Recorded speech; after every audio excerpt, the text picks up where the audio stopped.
Class 6 এর ছোট্ট বন্ধুরা, তোমাদের সাথে আজকে আমাদের দেশ ভারতকে নিয়ে।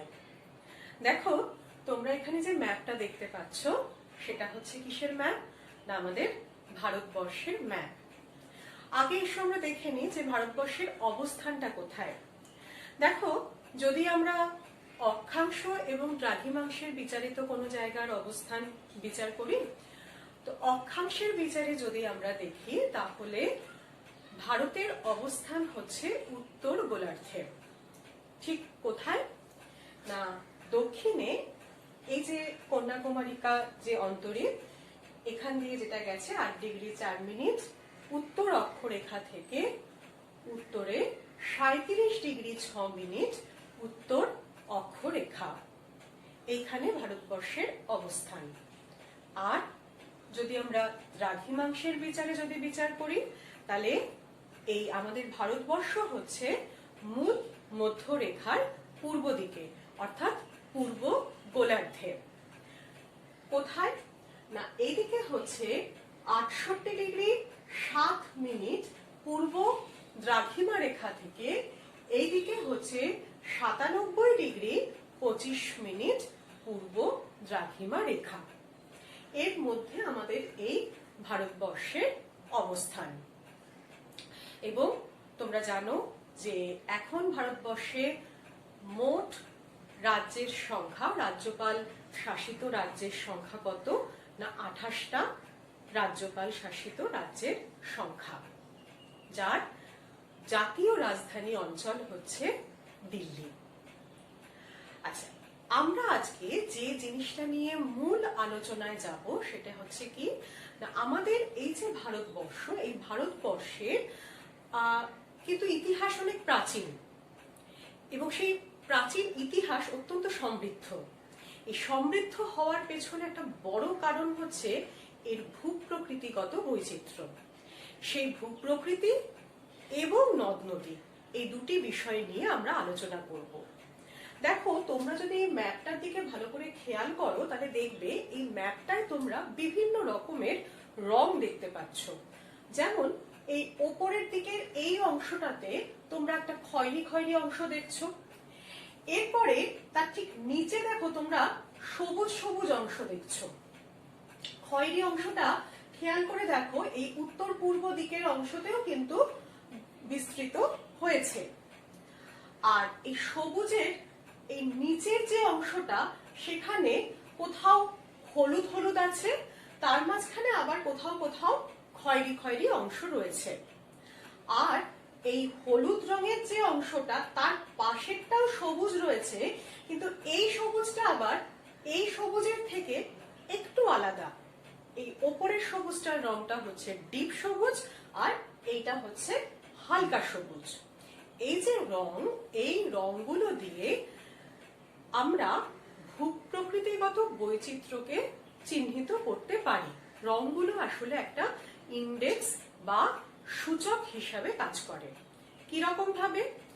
না, এই যে যেটা খয়েরি অংশ, সেগুলো হচ্ছে পার্বত্য অঞ্চল, তারপরে সবুজ অংশটা হচ্ছে সমভূমি অঞ্চল, তারপরে এই যে হলুদ এবং খয়েরির যে একটা মিশ্রণ, সেটা হচ্ছে মালভূমি অঞ্চল। আবার এইখানে যে হালকা সবুজ, সেটাও কিন্তু এক রকমের সমভূমি অঞ্চল। তবে যেহেতু দেখো কালারের ডিফারেন্স, আমি একটু আগেই বললাম ওটা ডিপ সবুজ, এটা হালকা সবুজ, এই কালারের ডিফারেন্সের জন্য এর সমভূমির প্রকৃতি আর এই হালকা সবুজের সমভূমির প্রকৃতি একটু আলাদা। এই ভূপ্রকৃতিগত এই যে বৈচিত্র্যের কথা বললাম, এটা ছাড়াও এই যে রঙের ভিত্তিতে যে বৈচিত্র্যের কথা বললাম, এটা ছাড়াও এখানে আর এক রকমেরও আরো দু রকমের আমরা ভূপ্রকৃতি পাই। সেটা হচ্ছে, দেখো আমাদের এই যে পশ্চিম দিকে, এই পশ্চিম দিকে আছে হচ্ছে আমাদের মরুভূমি অঞ্চল। এই মরুভূমি অঞ্চলকে সাধারণত হালকা হলুদ বা একেবারে হালকা একটা সবুজ দিয়ে দেখানো হয়। আর এছাড়া এই যে দেখো ভারতবর্ষের যে অবস্থান, ভারতবর্ষের তিন দিক হচ্ছে জল দিয়ে ঘেরা। এর পশ্চিম দিকে আছে আরব সাগর, পূর্ব দিকে বঙ্গোপসাগর এবং দক্ষিণে হচ্ছে ভারত মহাসাগর। যেহেতু এই তিন দিক সাগর এবং মহাসাগর দিয়ে ঘেরা, সেজন্য এই সাগর এবং মহাসাগরে অসংখ্য দ্বীপ দেখা যায়। কিরকম না, পশ্চিমে যে আরব সাগর রয়েছে সেখানে লাক্ষা, মিনিকয়, আমিনদিঘি এই দ্বীপগুলো এখানে দেখা যায়। আর পূর্ব দিকে যে বঙ্গোপসাগর রয়েছে সেখানে এই জায়গাটায় দেখো, এইখানটাতে দেখা যায় হচ্ছে আন্দামান নিকোবর দ্বীপপুঞ্জ। তাহলে আমরা ভারতের ভূপ্রাকৃতিক যে বৈচিত্র্য সেটা কত রকমের পেলাম দেখো। 1 নাম্বার হচ্ছে কি উত্তরের পার্বত্য অঞ্চল। নেক্সট হচ্ছে 2 নাম্বার উত্তর ভারতের সমভূমি অঞ্চল। 3 নম্বরে পাচ্ছি এই যে হলুদ হলুদ যে অংশগুলো, মধ্য ভারতের উচ্চভূমি অঞ্চল। 4 নম্বর পাচ্ছি দক্ষিণ ভারতের মালভূমি অঞ্চল। আর 5 নম্বর পাচ্ছি পশ্চিমের মরুভূমি অঞ্চল। 6 পাচ্ছি উপকূলের সমভূমি অঞ্চল। 7 কি পাচ্ছি না এই দ্বীপপুঞ্জ অঞ্চল। তাহলে আমরা ভারতকে ভূপ্রাকৃতিক বৈচিত্র্য হিসাবে আমরা 7টা ভাগে আমরা ভাগ করতে পারি। এখন যদি ভূপ্রাকৃতিক বৈচিত্র্যের বিস্তৃত আলোচনায় চলে আসি, তাহলে আমরা কি দেখব না, উত্তরের যে এই যে পার্বত্য অঞ্চল, তোমরা জানো উত্তরে কোন পর্বতমালা রয়েছে না, উত্তরে রয়েছে হিমালয় পর্বতমালা।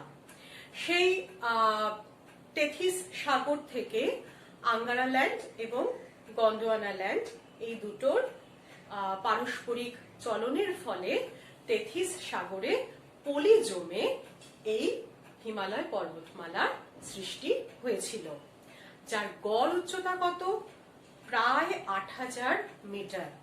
তোমরা জানো যে হিমালয়ের সর্বোচ্চ শৃঙ্গ কোনটা, সেটা হচ্ছে এভারেস্ট, মাউন্ট এভারেস্ট 8848 মিটার। কিন্তু এই এভারেস্ট আমাদের ভারতবর্ষে অবস্থিত নয়, সেটা হচ্ছে নেপালে অবস্থিত।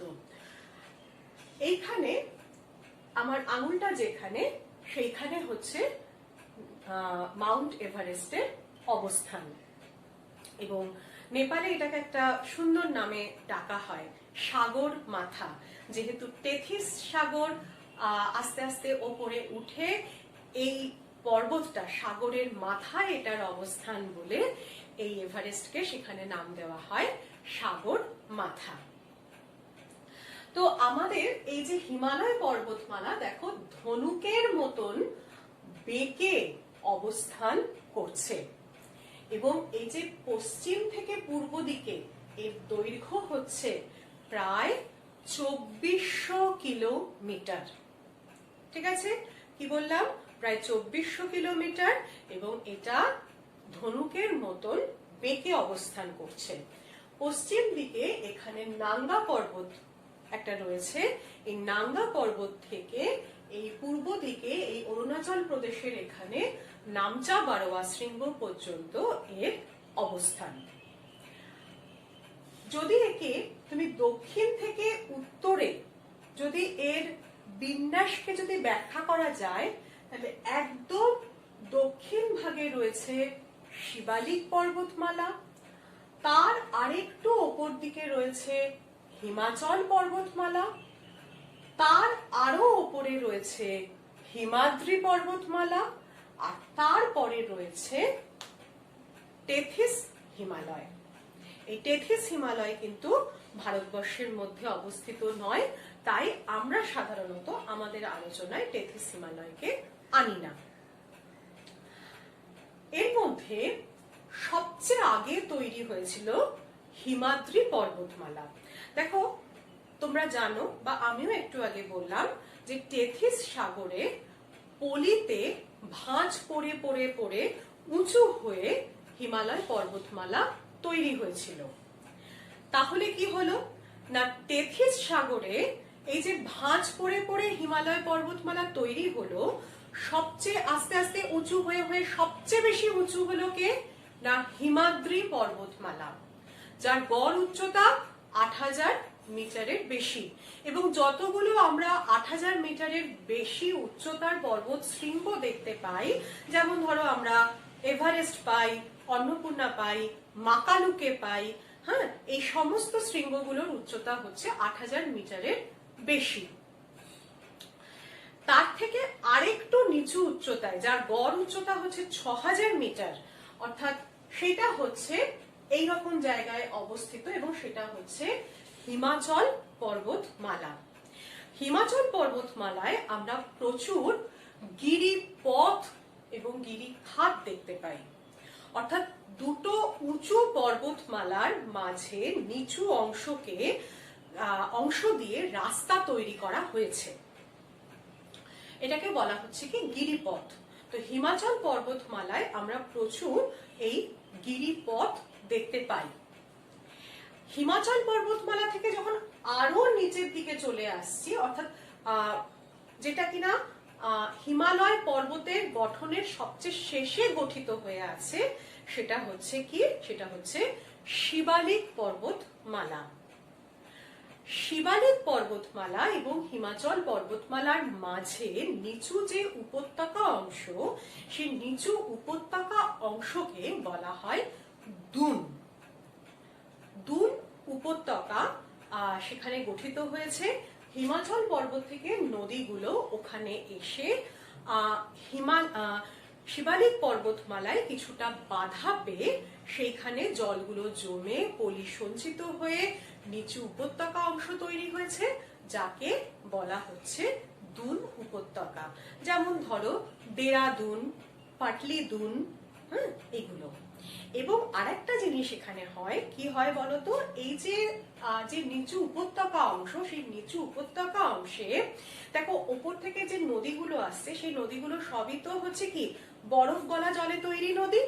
তো এই হিমবাহ গলা জলে তৈরি এই নদীগুলো যখন এই উপত্যকা অংশে এসে পৌঁছচ্ছে, তখন ও কিন্তু আর ওই শিবালিক পর্বতমালার সামনে বাধা পেয়ে যাচ্ছে, ফলে আর তো যেতে পারছে না।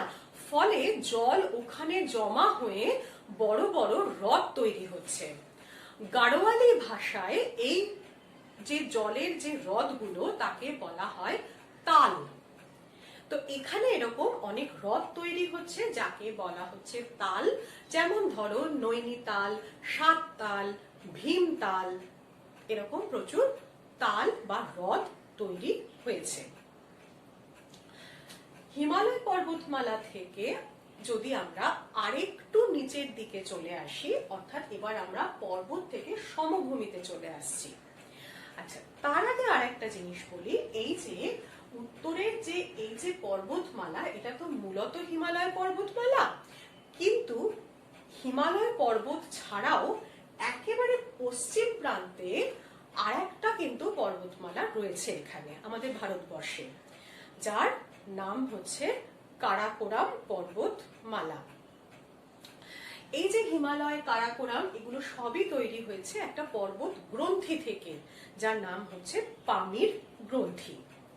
তো এই যে কারাকোরাম পর্বতমালা, এই কারাকোরাম পর্বতমালার K2 বা গডউইন অস্টিন হলো ভারতবর্ষের সর্বোচ্চ শৃঙ্গ।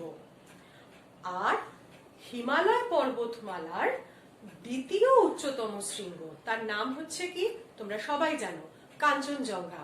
যখন দার্জিলিং ঘুরতে যাও তখন তোমরা টাইগার হিল থেকে কাঞ্চনজঙ্ঘা দেখো। সেটা কোথায় না, সেটা হচ্ছে এইখানটাতে। কাঞ্চনজঙ্ঘা হচ্ছে হিমালয় পর্বতমালার দ্বিতীয় উচ্চতম শৃঙ্গ, এবং আমাদের ভারতবর্ষের ক্ষেত্রেও কিন্তু এটা হচ্ছে দ্বিতীয় উচ্চতম শৃঙ্গ। তাহলে আমাদের ভারতবর্ষের ক্ষেত্রে সর্বোচ্চ শৃঙ্গ কোনটা না, K2 বা মাউন্ট এভারেস্ট, K2 বা গডউইন অস্টিন, আর দ্বিতীয় উচ্চতম শৃঙ্গ হচ্ছে কাঞ্চনজঙ্ঘা। তো এবার যদি আমরা পর্বত থেকে সমভূমিতে চলে আসি, তাহলে সমভূমি দেখো, এই যে হিমালয় যে পর্বতমালা ছিল সেখানে হিমাদ্রি এবং হিমাচল অংশে আমরা বেশ কিছু কিন্তু হিমবাহ দেখতে পাচ্ছি, বিশেষত হিমাদ্রি অংশে, কারণ সেটা হচ্ছে প্রায় ৮০০০ মিটার উঁচুতে অবস্থিত। অত উচ্চতায় বরফ জমা হয়ে থাকে, জল জমে বরফ হয়ে যায়। তো সেই বরফ গলা জল ধীরে ধীরে ভূমির ঢালকে অনুসরণ করে নিচের দিকে বয়ে আসে, এবং বয়ে আসার সময় ও যখন পার্বত্য অঞ্চল ছেড়ে যখন আরেকটু নিচের দিকে চলে আসে, যেখানে কিনা গড় উচ্চতা ৬০০ মিটারের কম, বা আরো স্পেসিফিক্যালি বলা যায় যেখানে গড় উচ্চতা ৩০০ মিটারেরও কম, এইরকম জায়গায় যখন চলে আসছে, অর্থাৎ দেখো ভূমির ঢালটা হঠাৎ করেই কিন্তু অনেকটা কমে যাচ্ছে, উচ্চতা কমে যাচ্ছে, ঢাল কমে যাচ্ছে, এবং তখন নদী প্রায় সমতল একটা ভূমিভাগের ওপর দিয়ে প্রবাহিত হয়ে যায়। এই যে অংশটা, এইটা হচ্ছে আমাদের সমভূমি অঞ্চল। এই সমভূমি অঞ্চল যেহেতু আমরা উত্তর ভারতে দেখতে পাচ্ছি, সেজন্য একে বলা হচ্ছে উত্তর ভারতের সমভূমি অঞ্চল। এই উত্তর ভারতের যে সমভূমি অঞ্চল, সেটা ৩টে মূল নদী দিয়ে তৈরি।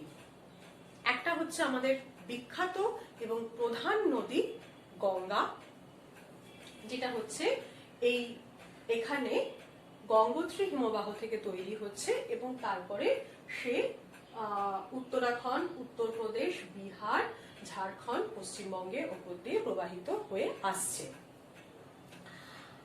আর একটা নদী, সেটা তৈরি হচ্ছে তিব্বতের ওখান থেকে, এবং তারপরে সে তিব্বত হয়ে আমাদের ভারতবর্ষে ঢুকছে, এবং তারপরে সে চলে যাচ্ছে পাকিস্তানে। সেটি হচ্ছে সিন্ধু নদী। এই সিন্ধু নদী ভারতের উত্তর পশ্চিম দিকে কিছু সমভূমি অংশ তৈরি করেছে, হরিয়ানা, পাঞ্জাব অংশে।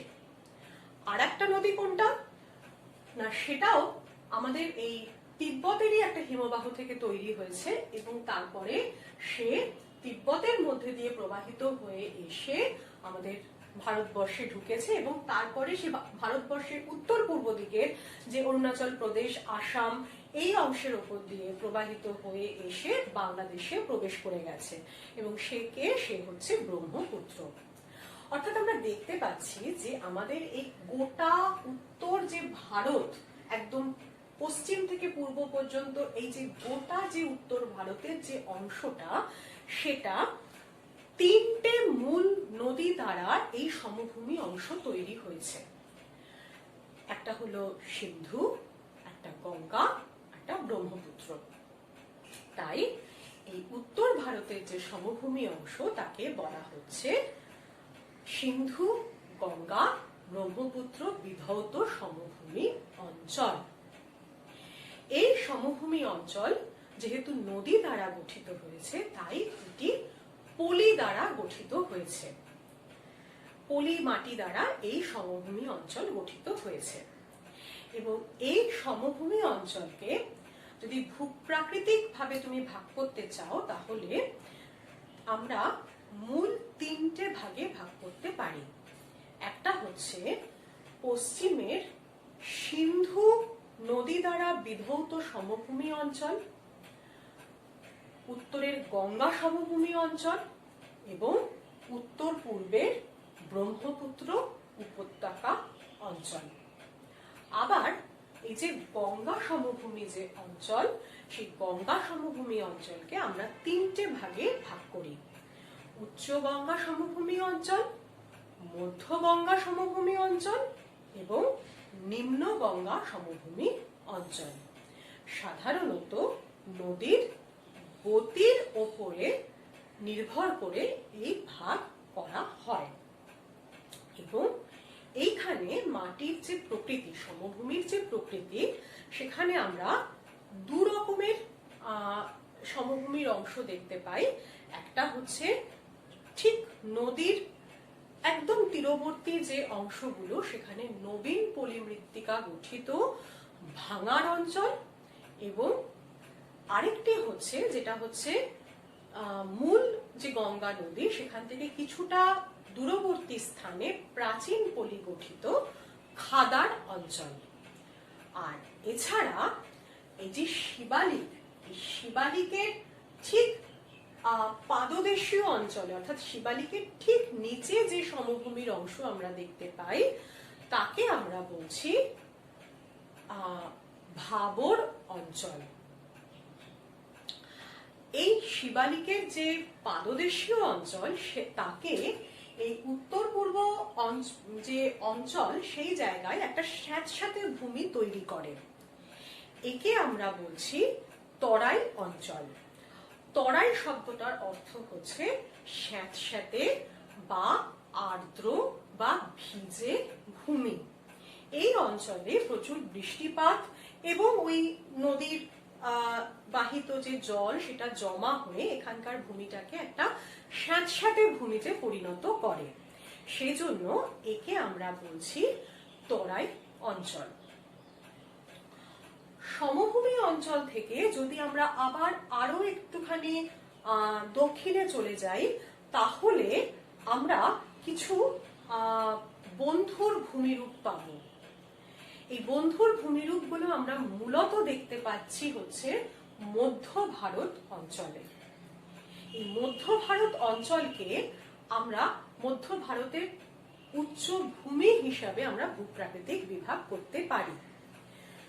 এই জায়গাটা তোমরা যে মহাদেশ সঞ্চালনের কথা পড়েছিলে সেখানে তোমরা গন্ডোয়ানা ল্যান্ড এবং আঙ্গারা ল্যান্ড এই দুটোর কথা পড়েছিলে। এই গন্ডোয়ানা ল্যান্ডের অংশ হচ্ছে মধ্য ভারতের উচ্চ ভূমি, যেগুলো মূলত হচ্ছে আগ্নেয় শিলা দ্বারা গঠিত, অর্থাৎ গ্রানাইট, নিস, ব্যাসল্ট এ জাতীয় শিলা দ্বারা গঠিত। এছাড়া কিছু রূপান্তরিত শিলা এখানে দেখা যায়। তো এই মধ্য ভারতের যে উচ্চভূমি সেটাকে আমরা আবার কিছু কিছু ভাগে ভাগ করি। যেমন ধরো এর পশ্চিম দিকে মালব মালভূমি, বুন্দেলখণ্ড মালভূমি এগুলো আমরা দেখতে পাই। আবার পূর্ব দিকে চলে এলে পরে বাঘেলখণ্ড মালভূমি, ছোটনাগপুর মালভূমি এগুলো আমরা দেখতে পাই। এখানকার গড় উচ্চতা হচ্ছে 300 থেকে 600 মিটার, এবং এই জায়গাতে যে শিলাগুলো তৈরি হয় যেহেতু এইগুলো হচ্ছে মূলত আগ্নেয় শিলা দ্বারা তৈরি, তাই এটা খুব শক্ত এবং শিলাতে একদম ফাটল, দারণ এগুলোর উপস্থিতি ভীষণ ভাবে দেখা যায়। আর এর থেকে যদি আমরা আরো দক্ষিণে চলে যাই তাহলে আমরা এই ভারতবর্ষের যে এই যে নিচুর দিকে যে এরকম একটা অংশ, এখানে পূর্ব উপকূল বরাবর আমরা পূর্ব ঘাট পর্বতমালা দেখতে পাবো এবং পশ্চিম উপকূল বরাবর পশ্চিম ঘাট পর্বতমালা দেখতে পাবো, যেটা হচ্ছে মূলত আগ্নেয় পর্বত বা আরো স্পষ্ট করে বললে বলা যায় প্রাচীন আগ্নেয় পর্বত, যা কিনা ক্রমাগত ক্ষয়প্রাপ্ত হচ্ছে। এবং এই পশ্চিমঘাট পর্বতমালা এটা আস্তে আস্তে এই পূর্ব দিকে সেগুলো ঢালু হয়ে আসছে, এবং এই যে যখন ঢালু হয়ে আসছে, এই ঢালু হওয়ার সময় এই অঞ্চল কিন্তু পুরোপুরি আগ্নেয় শিলা দ্বারা গঠিত এবং এখানে গ্রানাইট এবং নিস শিলার প্রাধান্য দেখা যায়। এবং এখানে কি হয়, এখানে সিঁড়ির মতন ধাপে ধাপে ধাপে ধাপে এটা আস্তে আস্তে পশ্চিম থেকে পূর্ব দিকে নেমে এসেছে। তো এই যে পশ্চিম থেকে পূর্ব দিকে এই যে নেমে এসেছে, এটা যেহেতু ধাপে ধাপে নেমে এসেছে সেজন্য একে বলা হয় ডেকান ট্র্যাপ। ট্র্যাপ মানে কি না ধাপ, সিঁড়ি। তো দাক্ষিণাত্যের সিঁড়ি বা দাক্ষিণাত্যের মালভূমি বলা হয়। এবং এখানে কি হয়েছে, এই যে আগ্নেয় শিলা দ্বারা গঠিত অঞ্চল, এটা দীর্ঘ প্রচুর প্রাচীন অঞ্চলের তো ফলে কি হয়েছে, এটা আস্তে আস্তে ও ধীরে ধীরে ক্ষয়প্রাপ্ত হয়েছে এবং ক্ষয়প্রাপ্ত হয়ে এদের মাঝে মাঝে কিছু গ্যাপ বা কিছু ফাঁক তৈরি হয়ে গেছে। যেমন ধরো থলঘাট গ্যাপ, পালঘাট গ্যাপ, এরকম আমরা কিছু গ্যাপ এখানে দেখতে পাই। আর কি আর আছে হচ্ছে এই দুটো যে মালভূমি তার পার্শ্ববর্তী অঞ্চলে উপকূল অঞ্চল। পশ্চিম দিকের আরব সাগর বরাবর হচ্ছে পশ্চিম উপকূলীয় অঞ্চল, যাকে আমরা কঙ্কন উপকূলীয় অঞ্চলও বলে থাকি। উত্তর দিকটা হচ্ছে কঙ্কন উপকূলীয় অঞ্চল এবং দক্ষিণ দিকটা হচ্ছে মালাবার উপকূলীয় অঞ্চল। আর পূর্ব দিকটাতে আমরা দেখতে পাচ্ছি পূর্ব উপকূলীয় অঞ্চল, যার উত্তর দিকটাকে আমরা বলছি উত্তর সরকার উপকূল অঞ্চল এবং দক্ষিণ দিকটাকে আমরা বলছি করমণ্ডল উপকূল অঞ্চল।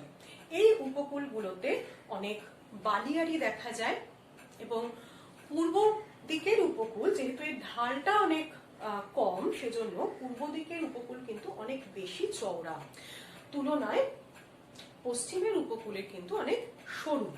এবং পশ্চিমে এই যে মালাবার উপকূল, সেই মালাবার উপকূলে কিন্তু প্রচুর ওই খাঁড়ি অঞ্চল দেখা যায়, অর্থাৎ যেখানে মানে প্রচুর ভগ্ন উপকূল, সেখানে সমুদ্রের জলের দ্বারা প্রচুর ক্ষয়ের ফলে সেখানে ভগ্ন উপকূল তৈরি হয়েছে।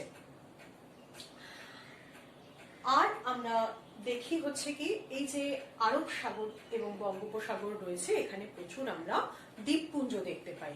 তবে এই দুটো সাগরের দ্বীপপুঞ্জে দুটো ক্যারেক্টার রয়েছে। কি রকম না, আরব সাগরে যে আমরা দ্বীপপুঞ্জগুলো দেখতে পাই সেগুলো মূলত হচ্ছে প্রবাল দ্বীপ। তোমরা জানো যে সমুদ্রের একটা কীট হচ্ছে প্রবাল, সেই প্রবাল জমে জমে এই আরব সাগরের দ্বীপপুঞ্জগুলো তৈরি হয়েছে। আর বঙ্গোপসাগরে যে দ্বীপপুঞ্জগুলো আমরা দেখতে পাই সেগুলো কিন্তু মূলত হচ্ছে আগ্নেয় দ্বীপ, যেমন ব্যারেন, নারকোন্ডাম, এগুলো হচ্ছে আগ্নেয় দ্বীপ। আর একটা ভূমিরূপ আমাদের বাকি থেকে গেল, সেটা হচ্ছে কোনটা না, আমাদের মরুভূমি অঞ্চল, পশ্চিমের মরুভূমি অঞ্চল।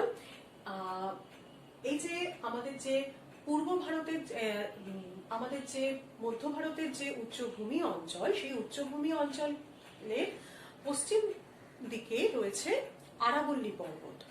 আরাবল্লী পর্বতেরও যদি আরো পশ্চিমে আমরা যাই, তাহলে সেইখানে মূলত জলবায়ুগত কারণে তৈরি হয়েছে এই মরুভূমি অঞ্চল। যে মরুভূমি অঞ্চল বিশেষত তার নাম হচ্ছে থর মরুভূমি অঞ্চল। এবং এই থর মরুভূমি অঞ্চলের যদি আরো একেবারে পশ্চিম প্রান্তে চলে যাও, তাকে আমরা বলছি মরুস্থলী অঞ্চল, যেখানে কিন্তু মাইলের পর মাইল কোনো জনবসতি নেই, শুধু বালি বালি আর বালি। এবং এইখানে বালিকে মানে বালিয়াড়ি যে তৈরি হচ্ছে, সেই বালিয়াড়িগুলো হাওয়ার গতিতে সেই বালিয়াড়িগুলো এমন ভাবে গতিশীল থাকে যেন দেখে মনে হয় বালিয়াড়িগুলো চলছে। এই বালিয়াড়িগুলোকে বলা হয় চলমান বালিয়াড়ি বা ধ্রিয়ান। এছাড়া এখানে কিছু অন্যান্য ভূমিরূপও দেখা যায়, যেমন রোহিত একটা ভূমিরূপ দেখা যায়, বাগার বলে আর একটা ভূমিরূপ দেখা যায়। এরকম বিভিন্ন রকমের এখানে বালি এবং তার সাথে নুড়ি, কাঁকড় ইত্যাদি মিশ্রিত ভূপ্রকৃতি অনুসারে এখানে এই ধরনের ভূমিরূপগুলি দেখা যায়।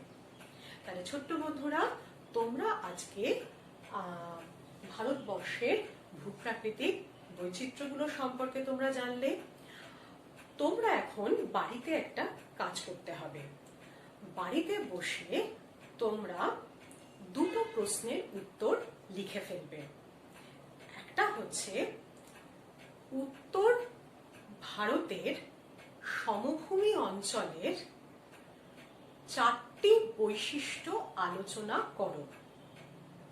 আর 2 নম্বর প্রশ্ন হচ্ছে উত্তরের পার্বত্য অঞ্চলের সাথে দক্ষিণ ভারতের পশ্চিমঘাট ও পূর্বঘাট পার্বত্য অঞ্চলের কি কি পার্থক্য দেখা যায়। আমি আবার বলছি, উত্তরের হিমালয় পার্বত্য অঞ্চলের সাথে দক্ষিণ ভারতের পশ্চিমঘাট পূর্বঘাট পার্বত্য অঞ্চলের কি কি কি পার্থক্য দেখা যায়। ভালো থেকো সবাই।